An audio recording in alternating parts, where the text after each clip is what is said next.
The 2000 film Halloween, remade by Rob Zombie, survived that one of the most interesting films in the franchise. Just completely ignoring the offense of the last film, rebooting it. And I have to say, this movie's better than what Resurrection was. This film is interesting simply because, unlike the original film, this movie spends the first 40 minutes looking at the early childhood of Michael Myers when he was a young kid. I mean, seriously, 40 minutes? Did we really need to find out why his life was so shitty? Because he was raised in a broken home? I mean, I've never seen a Halloween film before this that was so vulgar. Everybody cussing each other out, inappropriate behavior. This is not the Halloween franchise I grew up watching. Nonetheless, it at least does something differently, but I wouldn't say it perfects it. They kind of completely got rid of the 40-minute backstory of Michael Myers. The one thing that always made him interesting in the original film is that we were supposed to know why Michael Myers is so evil. But in this movie, it just like, oh, he gets bullied, and he has problems. And they spend way too much time on that, where they could just cut out the 40 minutes, just gave us 15 minutes. That's all we really need. In fact, one of the main characters, Laurie Strode, this time played by um, Scott Taylor Compton, excuse me. And of course, Daniel Harris returns to the series after being gone, for quite some time, last appearing on Halloween 5.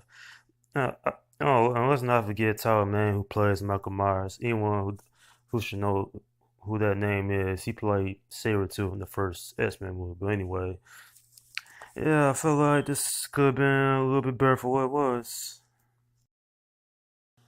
Dr. Sam Lewis, this time played by Michael Medon, is also in this movie, as well as the little kid who plays Michael Myers. Real name I can't pronounce. Um, they did some interesting things with this movie. Rob Zombie, I guess, always had a love for blood and gore, and it's quite a little bit new in some as well compared to the original.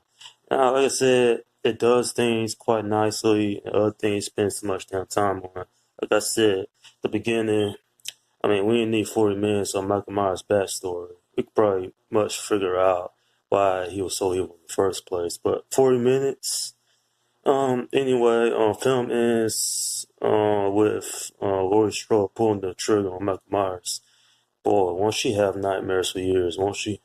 And interesting thing about this movie is that it went in a new direction, but at the same time, it could have been better for what it is. Even though I say it's good, it comes out at the end of the day probably pretty decent looking, in my opinion. On a scale of 1 to 10, I will give this film a 7. Like I said, if they just completely cut out the beginning of Michael's backstory, I probably gave this a higher rating. But overall, it's a decent film to watch on a given night. And it was only, I guess you could say, real successful, making 8.3 million on a 15 million budget.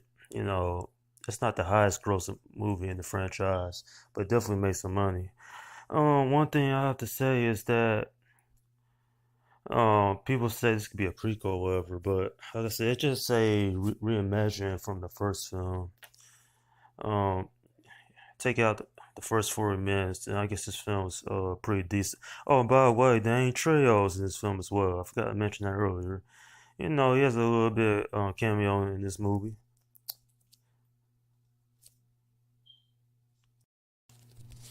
And that's my review of the 2007 Halloween movie. One thing I didn't meant to say is that seriously, they couldn't give this a movie a subtitle. That's some lazy ass writing. But anyway, I'll get into that later on. But let me know in the comments below what you think about this film overall. I think this film's decent, not as great as the original one, even though I might watch it on occasion every once in a while. I still think this is a better movie, like overall, compared to Halloween Resurrection. Hell, any movie's better than what Halloween Resurrection was. Because how successful this was at the box office, a sequel came out just 2 years later. That's my next review, Halloween 2, the darkest film in the Halloween franchise, I must say. Alright, anyway, this is Slim Guy 172 saying, peace out.